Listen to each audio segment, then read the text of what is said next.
This LED is doing exactly what I told it to, and it only took 3 components and a little bit of math. What is an LED?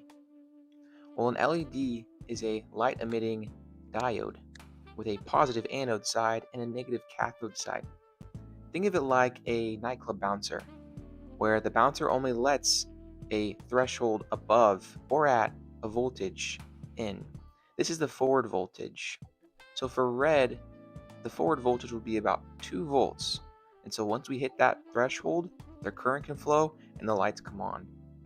Here's the problem. Once that bouncer lets the current through, there is no crowd control.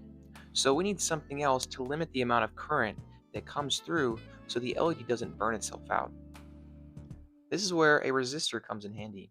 In order to keep our current at a safe threshold, but also keep our voltage high enough, we use a resistor to limit our voltage and our current so that our LED can stay nice and safe.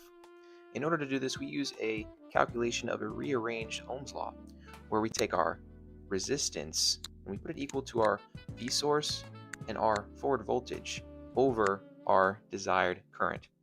This helps us find what our resistance value should be. When plugging in the numbers, we find that a resistance value of 150 ohms is the minimum resistance we need to keep our LED safe. Before we implement our circuit on hardware, we're going to simulate it. Number 1, so that we don't blow things up if we get it wrong, and number 2, so that we can see the actual values of the current and the voltage throughout our circuit. For the sake of simulation, we're going to use a little bit of a different circuit here.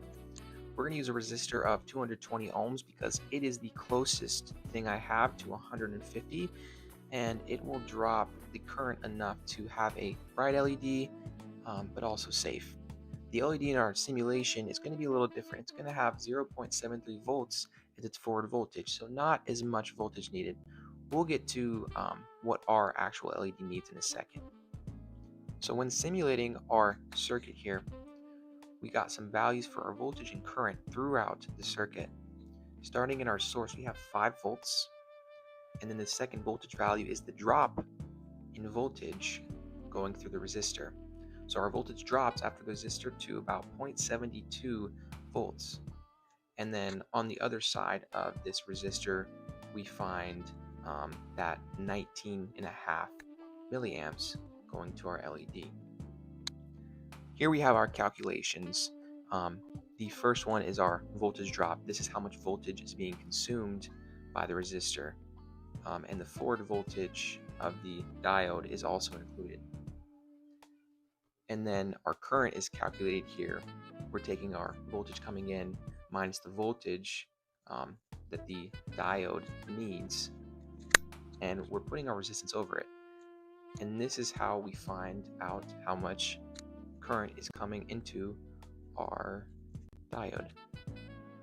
And then below we have power calculations. This is how much power is being consumed by the resistor, by the diode, and how much power is being delivered by the source in total. Now in our circuit, the values are going to be a little bit different. The resistor is going to have to drop about 3 volts to get us to our 2 volt forward voltage.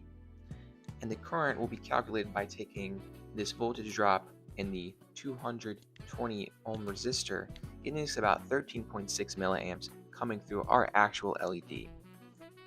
And just so you know, in order to make these LEDs, function a little more fun, we have some code here that keeps the LED on the whole time, or one that has a blink. Now that you know how to power your own LED, go ahead and take your LED out to a date. Treat it to some nice voltage and a comfortable amount of current. Stay safe, everybody, and thank you for watching.